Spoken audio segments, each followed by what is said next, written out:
Hello दोस्तों, welcome back to our channel corporate Kahani. तो दोस्तों, आज मैं जो चीज़ें डिस्कस करने जा रहा हूँ वो कनाडा इमिग्रेशन से रिलेटेड है। और मैं कैसे यहाँ पे जो इमिग्रेशन ऑफिसर्स मुझे मिले दिल्ली टू कनाडा, मैंने उसे कैसे फेस किया, कैसी हमारी सिक्योरिटी चेक हुई, सारी चीज़ें मैं आज इस वीडियो में डिस्कस करूँगा। पहले मैं बता दूँ कि मैं कहाँ हूँ। मैं एक पार्क में हूँ जो कि गंडरसन पार्क है, मेरे घर के पास है। तो यहीं पर मैं आया हुआ हूँ। आप व्यू देख रहे होंगे कितना सुंदर है इधर का। तो चलिए आगे बढ़ते हैं और बताता हूँ कि मेरे इमिग्रेशन के कैसे प्रोसेस हुआ और कैसे मैं मतलब आसानी से यहाँ तक पहुँच पाया। तो सबसे पहले गाइज, मैं जब दिल्ली में बोर्ड होने गया तो हम लोग जैसे ही घुसे एयरपोर्ट के अंदर, तो वहाँ पर लगेज वगैरह दिया। लगेज को नापा जाता है जैसे नॉर्मली, वैसे ही नापा। हमारी ऑल निप्पन एयरवेज थी, जापानीज एयरलाइंस है। तो उस जापानीज एयरलाइंस ने इजीली सारी चीज़ें हमारी ले ली और हमसे पूछा कि आप कुछ वैसा कर रहे हैं कि कुछ ऐसा बैटरी वगैरह तो नहीं ले जा रहे हैं। हमने बताया कि नहीं, हमारे यहाँ कोई बैटरी वगैरह नहीं है, कोई चार्जेबल डिवाइस नहीं डाला है हमने बैगेज। हो गया ये चीज़ें, बैगेज वगैरह देकर आगे बढ़े और थोड़ा सा गेट्स वगैरह पे पहुंचे। जहाँ पे हमारा गेट था उससे पहले वहाँ पर इमिग्रेशन ऑफिसर्स बैठे हुए थे बहुत सारे, एक लाइन से। तो मैं जिस क्यू में था उसके सामने इमिग्रेशन ऑफिसर थे। वहाँ पे एक फनी इंसिडेंट हुआ। तो एक बंदा था जो थोड़ा टिकटॉकर टाइप का लग रहा था। तो उनको वो काफ़ी झिला रहे थे, उनको पूछ रहे थे कि भाई कहाँ जा रहे हो। तो उसने एकदम अजीब तरीके से कहा कि मैं दुबई जा रहा हूँ। तो वो फिर उनको क्रॉस क्वेश्चन करने लगे, क्यों जा रहे हो ये वो। तो मैं समझ गया कि ये ऑफिसर थोड़े स्ट्रिक्ट हैं। और उसके जस्ट बगल में एक ऑफिसर बैठे हुए थे, वो इजी गोइंग थे। कोई जा रहा था आराम से उसे कर रहे थे, चले जा रहे थे। मैंने क्यों तोड़ा, मैं जो इजी गोइंग ऑफिसर था उसके इसमें चला गया। वहाँ गया तो उन्होंने मुझसे एक सवाल तक नहीं पूछा। उन्होंने मेरा पासपोर्ट लिया, स्टैंप मारा और मैं निकल गया। इसी तरह मेरी वाइफ के साथ हुआ, वो भी मेरे साथ आई है, तो उसका भी तुरंत स्टैंप मारा और हो गया। होते होते गाइज हम लोग जापान पहुँचे। फ्लाइट में बोर्ड होकर जापान पहुँचे। जापान में एक सिक्योरिटी चेक हुआ। वहाँ भी काइंड ऑफ इमिग्रेशन ही होता है वो। उसमें भी वो आपको कुछ पूछ सकते हैं कि कहाँ जा रहे हो, नहीं जा रहे हो, ये सब चीज़ें पूछ सकते हैं। लेकिन जापान में भी वही हुआ, ज़्यादा कुछ पूछा नहीं। सारी चीज़ें हमने अपना सिक्योरिटी चेक इन कराया, फिर अंदर जाकर गेट पे बैठ गए। फिर गेट से हम लोग फिर फ्लाइट ली हम लोगों ने कनाडा के लिए, वैंकूवर के लिए, जापान से। तो जापान हम लोग पहुंच गए थे। जापान से हम लोग निकल गए समझिए 18th को ही जापान से निकल गए। फिर यहाँ पर 19th को हम लोग यहाँ पहुँचे, कनाडा के 19th को, इंडिया के 20 दिसंबर को।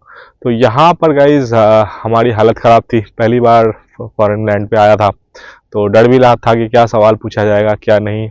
और मैंने बहुत सारे इमिग्रेशन वीडियोस देख लिए थे।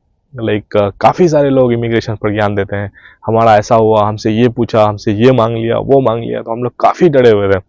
उसी हिसाब से हम लोगों ने प्रिपरेशन भी कर लिया था। प्रिपरेशन काइंड ऑफ ऐसा किया था कि हमने बहुत सारा डॉक्यूमेंट फोटोकॉपी करा लिया था। सबने बोला था कि जितना मेल्स आया है जीसीकी में, जितना मेल आया है, आपका कॉरेस्पॉन्डेंस लेटर आया है, पोर्ट ऑफ एंट्री लेटर आया, सबके पाँच कॉपी करा लेना। कोई बोला था 2 कॉपी करा लेना, कोई 3 कॉपी, कोई 10 कॉपी, ऐसे बात कर रहा था। कई लोग तो ऐसा बोल रहे थे कि आपको इंडियन इमिग्रेशन के time he port of entry की जरूरत पड़ेगी, ये वो बहुत सारी चीज़ें लोगों ने बोली थी। तो हम लोगों ने करा भी लिया था।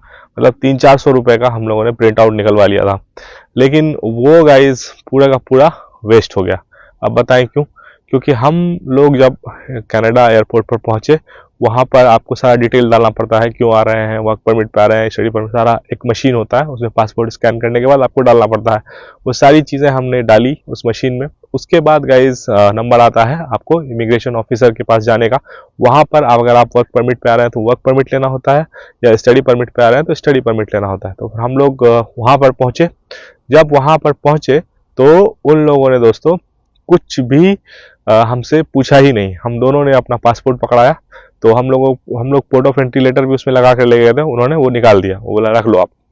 हम लोग लेकर बैठ गए। हम लोग की लगी हुई थी कि भाई पोर्ट ऑफ एंट्री लेटर तो मांगना ही चाहिए इनको, इन्होंने मांगा नहीं, कुछ गड़बड़ तो नहीं है। हम लोग को ऐसा लगा हुआ था, दिमाग चल रहा था। लेकिन क्या है कि वहाँ पर थोड़ा हॉट सीट होता है, अजीब सा लगता है कि क्या होगा नहीं होगा, इस टाइप का कुछ गड़बड़ तो नहीं होगा, वापस तो नहीं भेज देंगे, इस तरह से फीलिंग आती है। एकदम सारे लोग एकदम परेशान रहते हैं। तो लेकिन वहाँ पर माहौल मैंने कुछ अलग ही देखा। सारे ऑफिसर्स काफ़ी अच्छे थे, स्माइल कर रहे थे और सबको ग्रीट कर रहे थे, और जो भी बंदा जा रहा था उनसे पोर्ट ऑफ एंट्री लेटर वहाँ पे मांग नहीं रहे थे। हो सकता है कि प्रोसेस में कोई चेंज हुआ हो या फिर कुछ भी हुआ हो, वो हमें आइडिया नहीं है, लेकिन पोर्ट ऑफ एंट्री लेटर किसी ने नहीं मांगा। और सबको पूछ रहे थे कि आपका बर्थ डेट क्या है, और उसके बाद आपका परमिट दे रहे थे। और हम दोनों ने क्या किया था, हम दोनों ने एक साथ पासपोर्ट सबमिट किया था, तो मेरा नाम भी नहीं लिया, मेरी वाइफ का नाम लिया। वो गई तो उसको हम दोनों का परमिट हाथ में दे दिया। पूछा हाउ आर यू डूइंग, इस तरह से पूछा, and have a successful journey, इस तरह से बोल के उन्होंने भेज दिया। वेलकम टू कनाडा, ये सब चीज़ें बोली और पकड़ा के भेज दिया। फिर हम लोगों ने थोड़ा, मुझे तो पूछा ही नहीं, मुझे ऐसा डर लगने लगा दिया है या नहीं वर्क परमिट। मैंने चेक किया, दोबारा चेक किया तो मेरा भी उसमें था। फिर सब लोग बोलते हैं कि वर्क परमिट जैसे ही आपको मिल जाए तो उसको आप क्रॉस चेक कर लीजिए अच्छे से कि उसमें कुछ गड़बड़ तो नहीं है, कोई डेट वगैरह कुछ ऐसा तो नहीं है, या क्लोज्ड वर्क परमिट तो नहीं है। अगर ओपन पे आ रहे हैं तो आप, अगर आप क्लोज्ड पे आ रहे हैं तो ओपन तो नहीं लिख दिया है। इस तरह से चीज़ें, सारी चीज़ें चेक कर लीजिए। डेट ऑफ बर्थ, ये सारी जितनी चीज़ें हैं बहुत अच्छे से चेक कर लीजिए, अपने हिसाब से याद कर करके डॉक्यूमेंट देख देख के, ताकि आपको बाद में कोई पचड़ा ना पड़े। क्योंकि बाद में क्या होता है ना गाइस, अगर आप बाद में उसको सही करवाने की कोशिश करेंगे तो आपकी हालत खराब हो जाएगी। रीजन बीइंग कि यहाँ पे जो लॉयर्स का कॉस्ट है ना गाइस, आपको लॉयर हायर करना पड़ेगा, और लॉयर का कॉस्ट यहाँ पे बहुत हाई है। यानी आप एक अलग से बहुत बड़े फंदे में फंस जाएंगे, और बाद में आपको इतनी दिक्कत होगी कि आपको झेलना पड़ जाएगा। क्योंकि स्टडी परमिट या वर्क परमिट आपका यहाँ पर जान है, वो लेके आपको यहाँ पर चलना है जब तक आपके पास उस प्रोविंस की आईडी नहीं आ जाती है। तो इस तरह से आप सारा चीज़ वहाँ पर डिटेल हम लोगों ने चेक किया। उसके बाद फिर हम लोग स्मूथली, जो टोकन हम लोगों को मिला था वहाँ पर बैठने के लिए इमिग्रेशन ऑफिस में, वो हाथ में लेकर गेट पर निकले, और फिर हमने वो टोकन किसी स्टाफ को, वॉलंटियर को थमाया, और हम लोग निकल आए।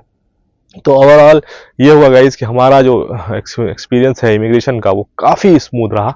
मतलब इतना स्मूथ हम लोगों ने एक्सपेक्ट भी नहीं किया था, जितना स्मूथ हमें वहाँ पर मिला। और ये बहुत ही हेल्दी रहा, काफ़ी अच्छा लगा हमें, और हमें कोई दिक्कत नहीं हुई, और हम लोग इजीली अपने डेस्टिनेशन पर आ गए। तो ओवरऑल ज़्यादा डरने की ज़रूरत नहीं है। जो भी आ रहे हैं कनाडा, या मतलब कनाडा की मैं बात कर रहा हूँ क्योंकि मैं कनाडा ही आया हूँ, यहाँ का इमिग्रेशन देखा है। तो यहाँ पर काफ़ी लाइक वेलकमिंग लोग हैं, काफ़ी लाइक अच्छे लोग हैं, और काफ़ी वेलकमिंग लोग हैं, काफ़ी प्यार से बात करते हैं, और आपको कोई प्रॉब्लम नहीं देंगे, आपको आराम से सारा प्रोसेस करवाएंगे। बशर्ते कि आप जो है आप लाइक प्रॉपर इंसान हो, आपने कोई गड़बड़ नहीं की हो, आने जाने में कुछ गलत इन्फॉर्मेशन नहीं डाला हो, कोई चीटिंग नहीं की हो। और ये चीज़ भी काफ़ी लोग बोलते हैं कि सारा डॉक्यूमेंट आपको प्रॉपर रखना है। लाइक कोई भी ऐसा नहीं कि फोटोकॉपी ये वो इधर उधर कर लिया, ऐसा हिसाब किताब नहीं है यहाँ पे। सारी चीज़ें अगर आप प्रॉपरली रखेंगे, सारी चीज़ें अच्छे से लेकर आएंगे, तो आराम से आपका प्रोसेस कंप्लीट हो जाएगा और आपको कोई दिक्कत नहीं होगी। तो यही था हमारा एक्सपीरियंस, जिसमें कोई हैसल नहीं हुआ। ईजीली मैं यहाँ पर आ गया। जो लोग भी आ रहे हैं अभी कनाडा, जिनका इमिग्रेशन अभी बचा है, वो लोग एकदम से लाइक टेंशन ना लें, इजीली सारी चीज़ें आपकी यहाँ पर हो जाएगी। मिलते हैं गाइज अगले वीडियो में, जिसमें हम बात करेंगे डिफरेंट टॉपिक की, जो कि कनाडा आने के बारे में होगा, या फिर गाइज कनाडा में कैसी लाइफ है उसके बारे में होगा, या ब्लॉग के बारे में होगा, या आईटी से रिलेटेड कोई न्यूज़ आएगा तो वो हम आपको देते रहेंगे। तो thanks for watching, bye bye.